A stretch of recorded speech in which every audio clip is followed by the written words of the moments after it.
4C is very honored to have with us today Dr. Paul Chambers. Dr. Chambers is lecturer and special advisor on international affairs at Naresuan University in Thailand. Today we'll be talking about political development, of course, in Thailand, and on the 19th of May, the day that we're making this interview, we indeed commemorate something quite important, for the Thai modern history. 10 years ago, there was a deadly crackdown on the registered demonstrators, right in the heart of Bangkok, leading to a number of people being killed. Up to date, I think it's about 99 people being killed, and of course 2,500 or more, injured from that incident.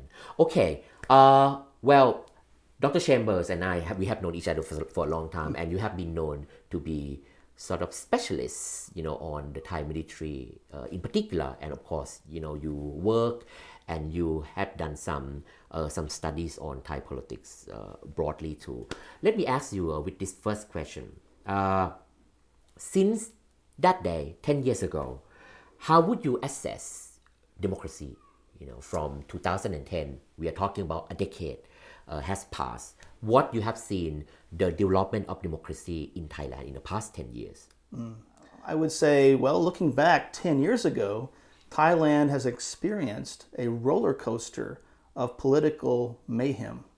And as such, we can say that in 2010, yes, there was a sort of a democracy, but it was a highly defective democracy.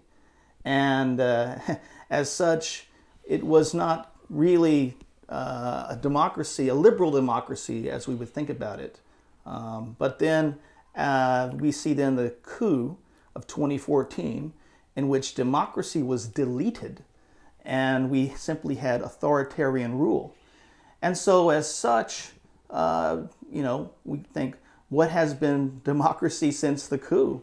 Well, none until some sort of facade democracy, which appeared in 2019. When we assess democracy, what is democracy?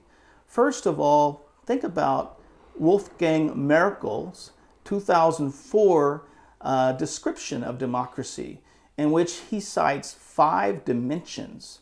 First, you must have an electoral regime. Okay? You have to have some elections of some sort. Secondly, you need to have political rights. Thirdly, you need to have civil liberties. Fourth, you must have checks and balances. And finally, you have to have the effective power to govern. Well, let's look at those dimensions and look at Thailand today. How does Thailand measure? Well, first of all, in terms of the electoral regime, the elections of 2019 were put on by, of, and for the junta of that time. The electoral formula was recalculated to make sure that the junta's proxy party, Palang Pracharat, would win the election. Okay? And who was monitoring that election? The Election Commission, whose commissioners were nominated and put in their seats by the junta. Okay? And the Constitutional Court, whose judges were also put in their places by the junta. And so we can say pretty clearly that the electoral regime in Thailand is extremely faulty today. Number 2, political rights. Political rights in Thailand, when I talk about that, I'm talking about, say, freedom of speech, freedom of assembly, etc. Is that existing in Thailand? Well, there is a certain amount of it that's allowed to exist, but there are clear limits. So, for example, the media does experience censorship to a certain degree. And, of course, there is 112, Article 112 of the Criminal Code. You're not supposed to insult members of the king, etc. And so you can go to jail for 15 years for violating this, and on and on. So let's look at the third dimension, civil liberties. When I talk about civil liberties, I'm talking about rule of law. In Thailand, is there rule of law? Well, there is, again, to a certain degree. However, if I am a soldier and I kill a civilian, what is the likelihood I'm going to go to jail for that? How many soldiers and coup makers have gone to jail for violating the law? I would say it's very hard to find very many. Okay. The fourth dimension, checks and balances. So we're thinking that the judiciary, the executive, and the legislature are all balanced together. Unfortunately, that's not the case because the executive branch in Thailand today is headed by former coup leader and junta leader, General Prayut Chan-o-cha. So there is no checks and balances as we would think about it in a liberal democracy. Finally, the fifth dimension, the effective power to govern. Is that happening in Thailand? By that I mean, are there any non-democratic entities that are able to have influence over democracy in Thailand? Well, I think we can say that the monarchy and the military are able to have quite a deal of influence over democracy in Thailand today. So with all of that in mind, I think we can safely say that Thailand is extremely defective democracy today. It is a facade democracy. The new constitution put in place by the junta in 2017 allows for an appointed Senate appointed by the junta, as well as the fact that you have this, as I said before, this electoral formula that helps the party in power, which is the junta proxy party, Palang Pracharat, and the Constitutional Court, the Election Commission, and all the bodies that are supposed to keep constitutional democracy afloat in Thailand.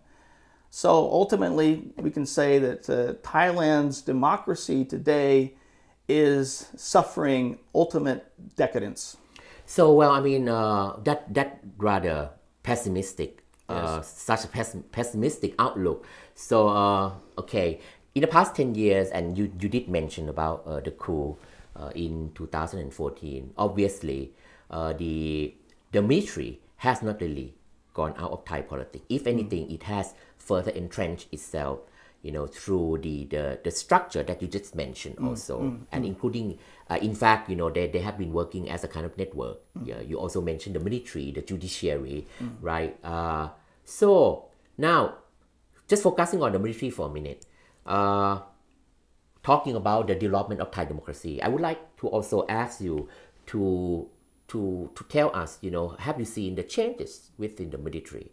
If these changes, if there would be some changes, would that be better for Thailand, for Thai democracy, or it would make Thai democracy, worse than it is before? We know that the current Prime Minister, General Prayut Chan-o-cha, obviously he's the ex-army chief, also the leader of the coup, 2014. Then he self-appointed, as Prime Minister, and he was, appointed back to be Prime Minister for the second time, and he's still Prime Minister today. So you can see that the military still so much has influence in Thai politics. But I just would like to ask you about what you see the military, the overall picture, the changes, and toward which direction. Thanks. First of all, I would say that looking since 2010, the last 10 years at least, we can see certainly there have been some changes in military power in Thailand. I mean, just the fact that there have been 2 coups in Thailand since the 2006 coup, 2014 coup, shows us that the military is certainly becoming close to center stage on the political landscape. Close. But of course, the junior partner to the king. However, from 2007 until 2016, the faction which dominated the military, which was the Buddhapa Payak faction of Prayut Chan-o-cha and Prawit Wongsawan, they were able to almost monopolize control over the military, especially the army. And as such, you could say that there was this grip that this faction held. Okay, and beyond that faction itself, of course, the military was able to control the country, again as the junior partner to the king, following the coup of 2014 until 2019, and of course this pseudo-democracy Thailand has today. Well, that has changed, of course, since the accession to power of the current monarch. The current monarch takes an interest, a direct interest in influencing the military. And as such, the king has weakened the powers of this Buddha faction and has helped another faction, the Wongtaiwan faction, become more powerful. And we can see this in the fact that the current army commander, been army commander since 2018, is General Apirat Kongsompong, who comes from the Wongtaiwan faction, okay, the King's Guard faction.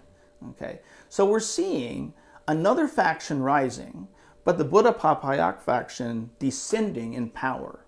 Okay, there are other factions which are important, but all this goes to show is that the army today, okay, which is the lion's share of control of the military, is very factionalized. Okay, once upon a time, it was all monopolized by the Buddha Papayak since 2007. But now the military is weak, okay, it's factionalized. And also the king is becoming more of an influence over the military. And that, my friends, is weakening the military as a force. So if overall you think that the military has become weakened because of the fragmentation, now I'd like to shift a little bit to the opposite side. Now, we have coup, we have the domination of military monarchy nexus, right? Then we have a rather weakened military today. What about pro-democracy movement? What about social political movement? We know that 10 years ago, the Red Shirt network, the Red Shirt members, were killed. And then after the coup, Red Shirt networks more or less has been dismantled. Today, we don't even know whether we can talk about Red Shirt network. So in your opinion, for Thailand to return back to democracy, you have to rely on social political movement. Whether we have that. You see the military is become weakened. You see any hope at all for social and political movement?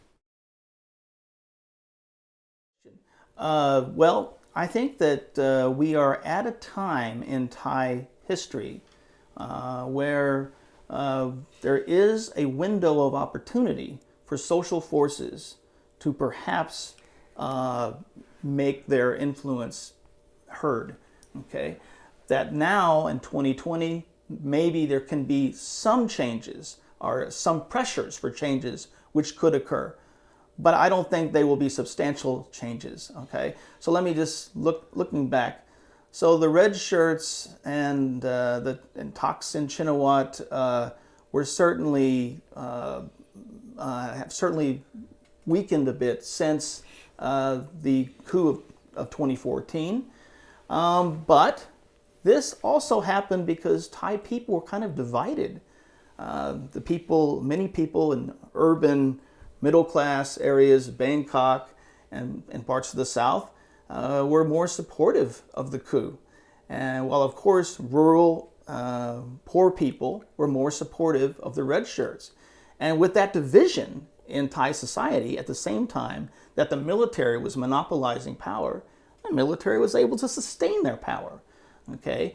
But now, after the 2019 election, there was the unexpected appearance of Thanathorn, okay, in the Future Forward Party. And in fact, Thanathorn was very popular with many urban young people, especially.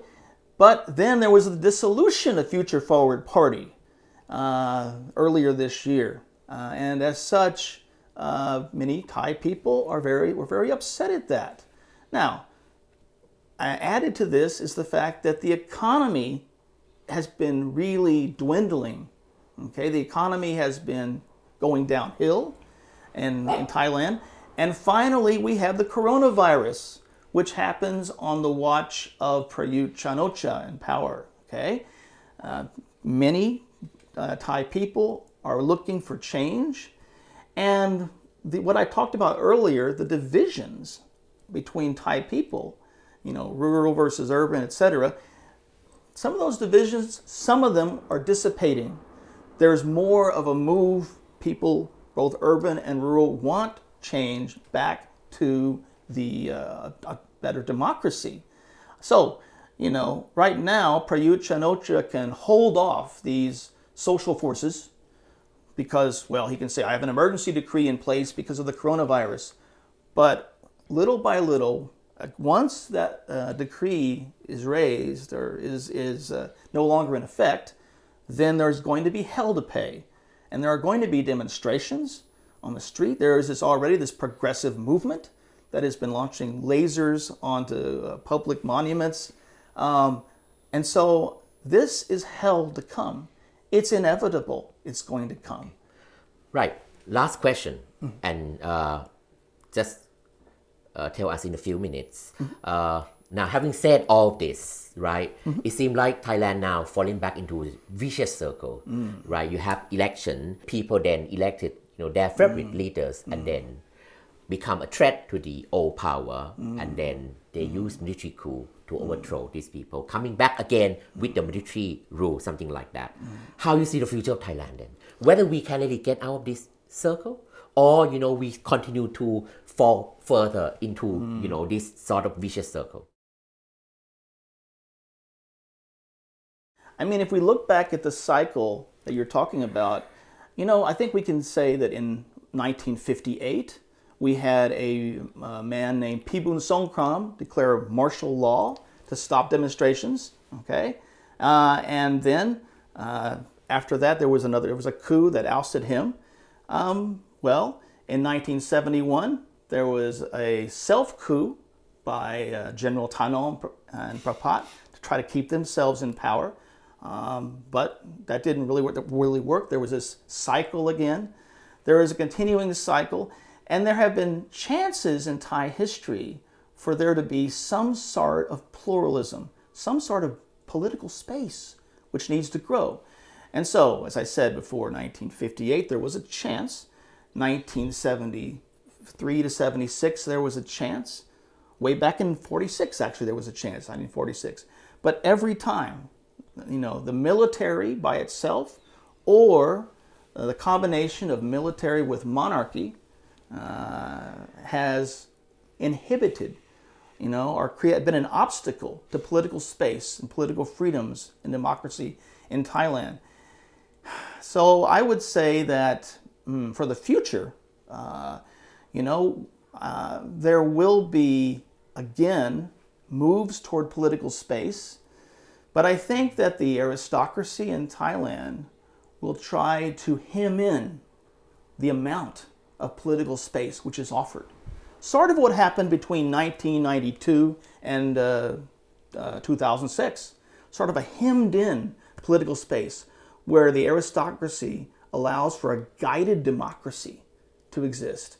But once democratically elected officials try to go further, then I think there'll be a coup again. And so I would say that Thailand will continue to experience this cycle of politics. And that will last until Thailand or Thai people are able to finally achieve some critical juncture and maybe move beyond some of the traditional institutions that have continued to hem them in. Thank you so much, Paul. Thank you. Dr. Paul Chambers, lecturer and special advisor on international affairs at Naresuan University. Thank you so much, and I'll see you next time. Thank you.